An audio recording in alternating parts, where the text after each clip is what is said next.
गुरु की आवश्यकता तो इंसान को पड़ती है भैया। आपके बच्चे स्कूल गए हैं, कॉलेज गए हैं, विश्वविद्यालयों में पढ़े होंगे, आपने भी अध्ययन किया होगा, पढ़ाई की होगी। आदमी के साथ है कि उसको सिखलाना पड़ता है। पिछली बार भी शायद मैंने कहा था कि जानवर के बच्चों को फायदा होता है और पानी में आप फेंक दीजिए तो वो कोशिश करता है पानी से निकल जाने की, और डूब नहीं पाता है। कम पानी रहेगा तो निकल जाएगा, और कुछ दिनों के बाद तो निकल ही जाता है वो। उसको सिखलाना नहीं पड़ता है स्विमिंग, तैरना। गाय बच्चा देती है, देखा होगा आपने। बछड़ा खुद उठ के अपनी माँ का दूध पीता है, उसको कोई उठा के पिलाता नहीं।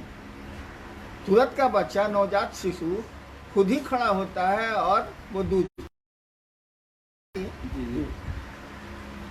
आदमी के साथ ऐसा नहीं है। प्रकृति जानती है कि माँ कर लेगी, पड़ोसी कर लेंगे, समाज के लोग कर लेंगे, अगल बगल की व्यवस्था में उसका पोषण हो जाएगा।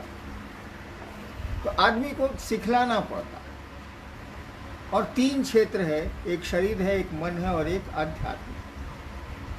तीनों क्षेत्र में देखिएगा, बचपन से हम लोग बच्चों को ट्रेनिंग देते हैं, ये मत खाओ, ऐसे मत रहो, ठीक से रहो, हाथ मुंह धो के खाना खाओ। ये सब ट्रेनिंग देते हैं बच्चों को और बच्चे सीख लेते हैं। फिर शैक्षणिक का मामला हुआ, शिक्षा का क्षेत्र हुआ, वहाँ भी स्कूल में भेजने की व्यवस्था होती है। बच्चे नहीं चाहते हैं तब भी स्कूल उनको ज़बरदस्ती गार्जियंस भेजते हैं। और आध्यात्म का जहाँ तक क्षेत्र है, ये जीवन जहाँ से आया है और जीवन जहाँ को जाएगा। हम क्या हैं, आप क्या हैं? मैंने आपको पहले भी कई बार कहा है कि आप कौन है, इसका उत्तर आपके पास नहीं है। आप शरीर नहीं हैं, आप मन नहीं हैं, तो आप हैं कौन?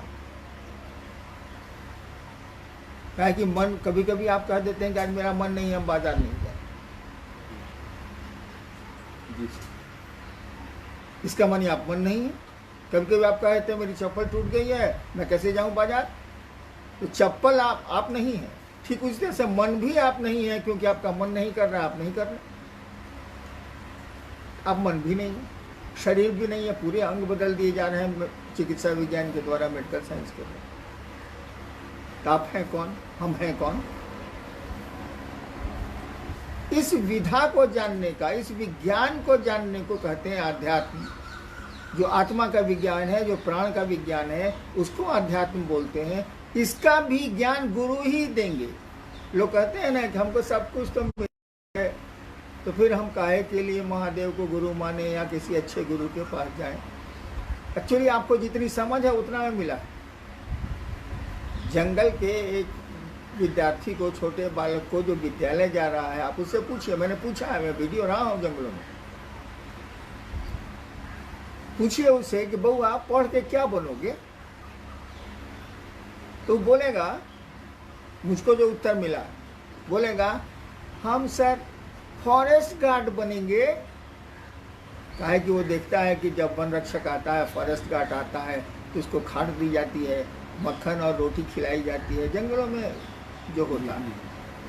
उस बच्चे को जरा पढ़ने दीजिए, तो उसको शैक्षणिक ज्ञान में आगे बढ़ने दीजिए। तो कॉलेज जाते जाते वो कहेगा मैं आईएएस बनूंगा, मैं आईपीएस बनूंगा, मैं डॉक्टर बनूंगा, मैं इंजीनियर बनूंगा।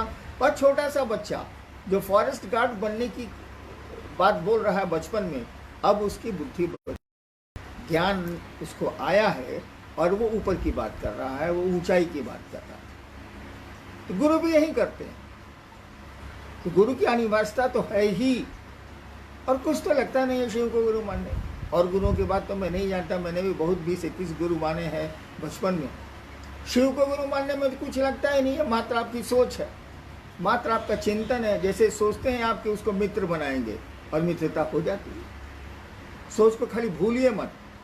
आपने सोचा कि पड़ोसी से हम दोस्ती करेंगे, दोस्ती हो जाएगी, लेकिन दोस्ती को निभाइए तब ना दोस्ती। तो शिव को भी गुरु मानना बड़ा आसान है। मन ही मन सोच लिया कि आज से मेरे गुरु शिव हैं, महादेव। महादेव शिव में तो कोई अंतर है नहीं, जो मंदिरों में पूजा जाता है वही गुरु है।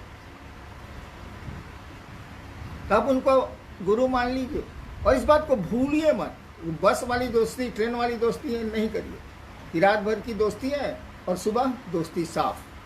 वो कहाँ गया, आप कहाँ गए, कोई मतलब नहीं है। और रात में तो खूब दोस्ती थी, बस से उतर उतर के चाय पी रहे थे 3-3 बार।